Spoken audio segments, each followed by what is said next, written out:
My fiancé looked me dead in the eye and said, "Stop introducing me as your future husband. It makes me look like I settled." I froze. Not the dramatic, movie kind of freeze, a quiet, internal collapse. The music kept playing, people kept laughing around us, but in my chest, everything went silent. We were at a rooftop party in Chicago. String lights above us, wine glasses clinking, late summer warmth in the air. I'd introduced him proudly, like I always did.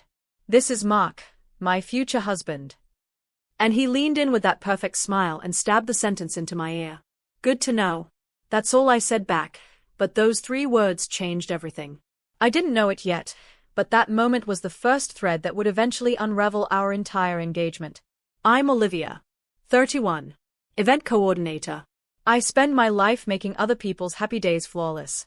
Funny how I couldn't see my own disaster forming. He was Mark. Confident, charming, the guy everyone described as a catch. The kind of man people assumed you should be grateful for. And for a long time, I was. But after he whispered that line, I felt something unfamiliar. Distance. A tiny crack, but real. I laughed it off in front of everyone. I even raised my glass like nothing happened. But inside, a small voice asked a question I'd never dared consider. What if he doesn't see me the way I see him? That question kept echoing. All through the drive home, all through the night. I kept hearing the word settled. Why would loving me make him look like he settled? Before I continue, tell me in the comments where you're watching from and what time it is right now. And if stories like this stay with you, please like and subscribe. It helps me share the truths I've held for years. Because this is the story of how a single sentence revealed the man I was about to marry. And trust me, that wasn't even the worst part. After that night, I told myself I was overreacting. People say careless things sometimes, right? Maybe he meant it as a joke, or maybe I was too sensitive. I tried to believe that. The next morning, Mark brewed coffee like nothing had happened. He kissed my cheek, asked about my schedule, talked about brunch plans for the weekend. Normal. Too normal, almost rehearsed. I found myself smiling back, pretending that line hadn't carved a mark inside me. We had been engaged for 8 months. Our families had met, with chosen colors, sage green, ivory, and champagne gold. My Pinterest boards were full of floral arches and slow dance songs. I'd even drafted our seating chart twice. Life was moving toward a wedding, at least I thought it was. But something in me shifted. I watched him more closely, how he spoke about us, how often he said I instead of we. Little things I used to ignore began to sting. Like how he introduced me later that week at a networking event. "This is Olivia. She works in events." No fiancé. No hint that we were building a life together. I felt myself shrink. Just a detail in his sentence. Not a partner, an accessory. Still, I kept making excuses for him. He's stressed with work. He didn't mean it like that. He's not very expressive. Lies I whispered to myself because the truth was too heavy. And yet, I loved him. Or at least, I loved the future I thought we were heading toward. I held on to that vision. Our apartment with morning sunlight, a shared last name on the mailbox, Sunday pancakes, little feet running down the hallway. Dreams make blind spots. And I had many. But the universe has a way of nudging you when you refuse to see. And the nudge was coming. Before I go deeper, tell me one thing in the comments. Do you think words can reveal everything about a relationship? I'm curious what you believe, because for me, one sentence started an avalanche. And I didn't know it yet, but the first red flag was already waving. Quiet. Soft. But real. The real shift happened 2 weeks later. Mark invited me to a brunch with his friends, the same group from the rooftop party. It wasn't unusual. We saw them often. But something about this invite felt performative. Polished. As if he wanted an audience. That morning, I wore the pale blue dress he once said was his favorite. I remember looking in the mirror, practicing my smile, the one that looked effortless. I told myself, today will be good. Today, we'll feel like us again. The restaurant was charming, white brick walls, fern plants, sunlight hitting the tables just right. We arrived, and everyone cheered when Mark walked in. He thrived in rooms like that. I waited for him to introduce me. He didn't. He slid into his seat, started talking about a new client, and I stood beside him like a coat hanger, silent, waiting, politely smiling. After a painfully long moment, I finally said, "Hi, I'm Olivia." One of his friends cut me off with a half laugh, half joke. "Oh, Mark's girl. Right, right." Mark smirked. "Not fiancé. Not future wife. Just girl. A title that could belong to anyone." I sat down feeling like I'd been quietly uninvited from my own life. A hollow feeling swelled inside me, the kind you can't swallow down. Then something small but sharp happened. The waitress came to take orders. When she asked about drinks, Mark leaned back and said casually, "I'm trying to keep options open. Wedding planning is a lot, you know." Everyone laughed. Everyone except me. Options open. 2 words. But I felt them the way you feel cold air after stepping out of a warm shower. Sudden. Violent. Undeniable. That was the moment a thought I never imagined having entered my mind. Do I really know the man I'm about to marry? I stirred my coffee so long it went cold.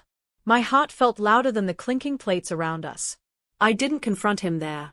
Instead, I studied him, the way he scanned the room, the way attention fed him like oxygen. And for the first time, I wondered if he even wanted a wife, or just someone to stand beside him silently. That wasn't the worst part. What happened next would confirm everything I tried to ignore.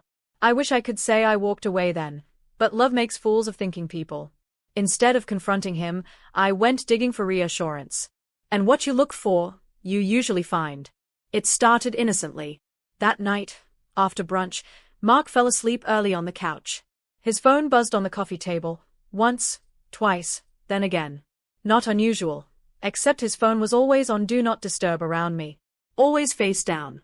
Always password locked. But this time, it lit up without a password screen. He must have unlocked it earlier and forgotten to close it. A small window of truth, wide open. My heart thudded like I was about to commit a crime. I told myself, I'm not checking, I'm just looking. But intention and action are a thin line.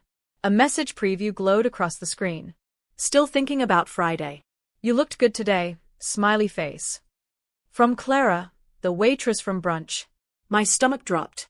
Hands shaking, I tapped the thread. Their chat stretched back weeks. Flirty jokes, late-night messages, wish you were here, selfies he'd reacted to with heart eyes. No explicit cheating, but emotional betrayal is just infidelity without skin. One line hit me like a brick. You sure she's okay with you calling off the engagement talk? Calling off engagement talk. Calling off. My breath left me. He hadn't told me any of this. He'd told her. I scrolled further, a picture of him at the gym, captioned. Working on myself. More options now. More options. There it was again, that word.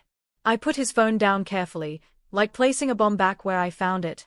My chest felt tight, like something inside was tearing. I walked to the bathroom, locked the door, and cried without making a sound. Silent heartbreak, the kind you swallow so no one sees. And in that mirror, with mascara dried under my eyes, I felt something break inside me. Not a snap, a slow, painful rip. I didn't confront him that night. No. I smiled the next morning, made breakfast like everything was fine. Because I wanted proof, not suspicion. And proof has a way of revealing itself if you wait just long enough. The lowest point wasn't reading the messages. It was what happened when I started to pull my love away, and he didn't notice. Not even a little. After that night, I changed, quietly. Not loud, not dramatic. Just less. Less available. Less eager. Less whatever makes you happy, Mark. If he could keep options open, so could I, only my option was freedom. I stopped planning the wedding. Stopped reminding him about cake tastings, floral quotes, or the photographer deposit. I wanted to see if he would notice. If he wanted us enough to ask. Weeks passed. He never did. Love shouldn't feel like chasing someone who walks just a little faster every time you reach for their hand. So I shifted from pain to clarity. I started saving money, quietly transferring small amounts from our joint wedding fund to my personal account. Not revenge. Preparation. I went to therapy. I talked to my mom. I journaled, pages of questions I had been too afraid to ask myself.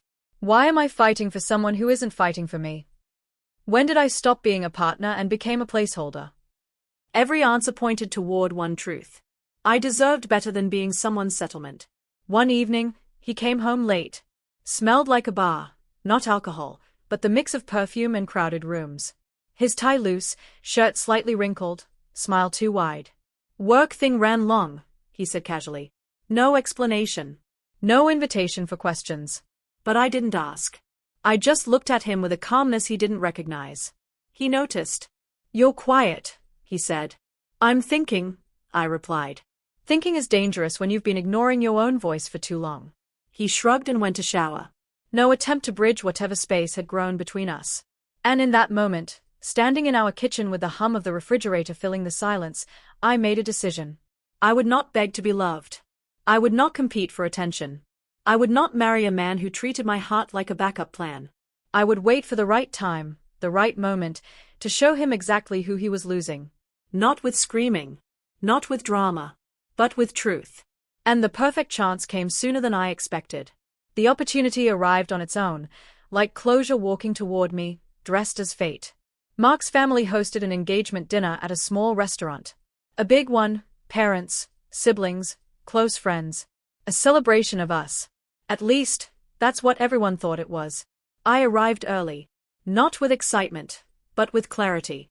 I wore a simple white dress, hair down, no glitter, no dramatics. Just me, present, awake. When Mark walked in, he looked surprised, maybe even impressed. He kissed my cheek and whispered, "You look perfect. Try to keep the emotional stuff toned down today, yeah." There it was. Control disguised as calm. Direction disguised as love. The evening started smooth. Toast after toast about forever, about how lucky we were. I smiled, nodded, thanked everyone. All while a quiet storm gathered behind my ribs. Then his mother stood to speak. She raised her glass and said warmly, "To Olivia, the future Mrs. Thompson." Everyone clapped. All eyes turned to me. Waiting. Expecting joy. And I did smile, but not the way they expected.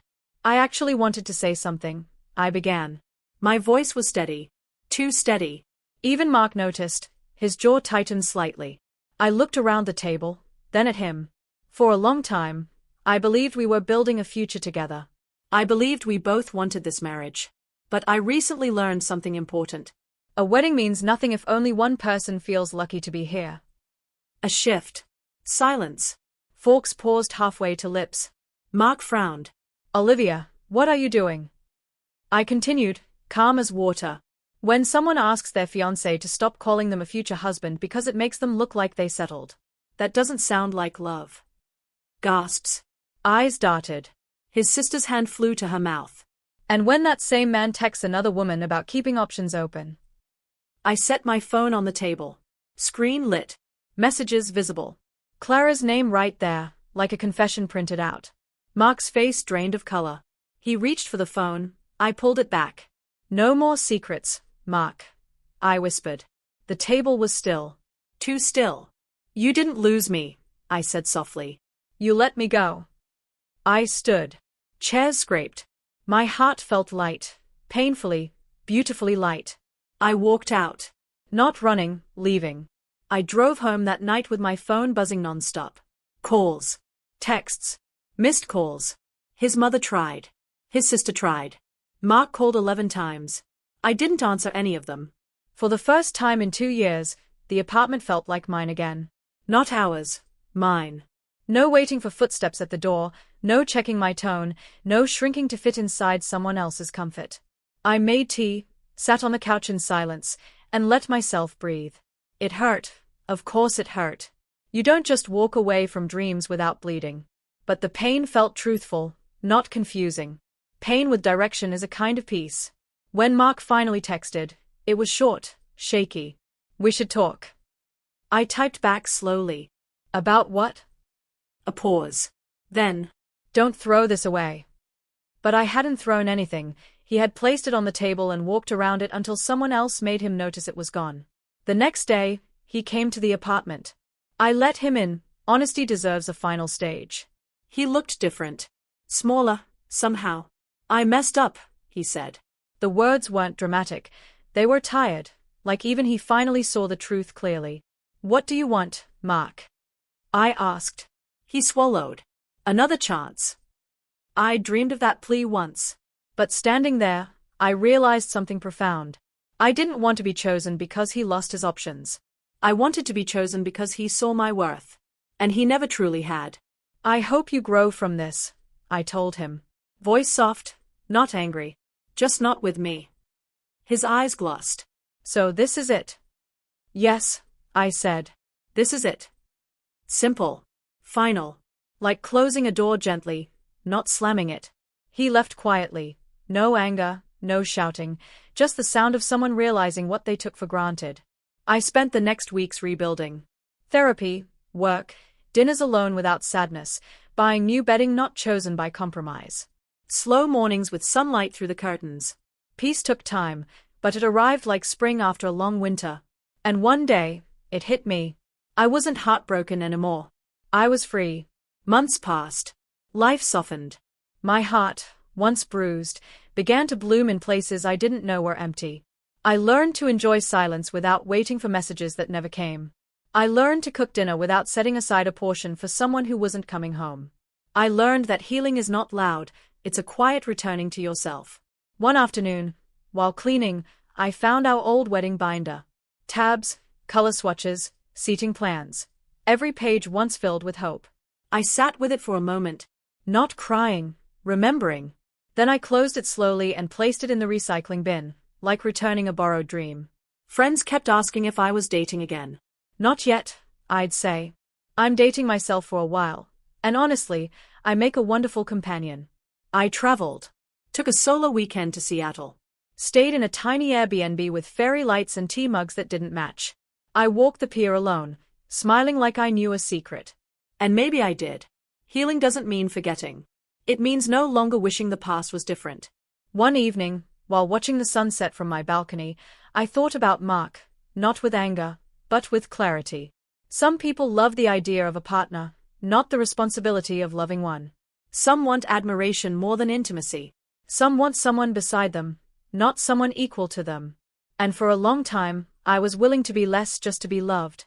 Never again. If someone thinks loving me is settling, they were never meant to stay in the first place. Because love isn't choosing a person when there are no better options. Love is choosing them even when there are infinite options. To anyone listening, don't beg to be loved. Don't shrink to fit. Don't wait for someone to recognize what you already know. You are not a fallback. You are not good enough if nothing better comes. You are the whole thing. Did you like my story? Please like and subscribe and tell me in the comments where you're listening from. I want to know how far this story of mine travels.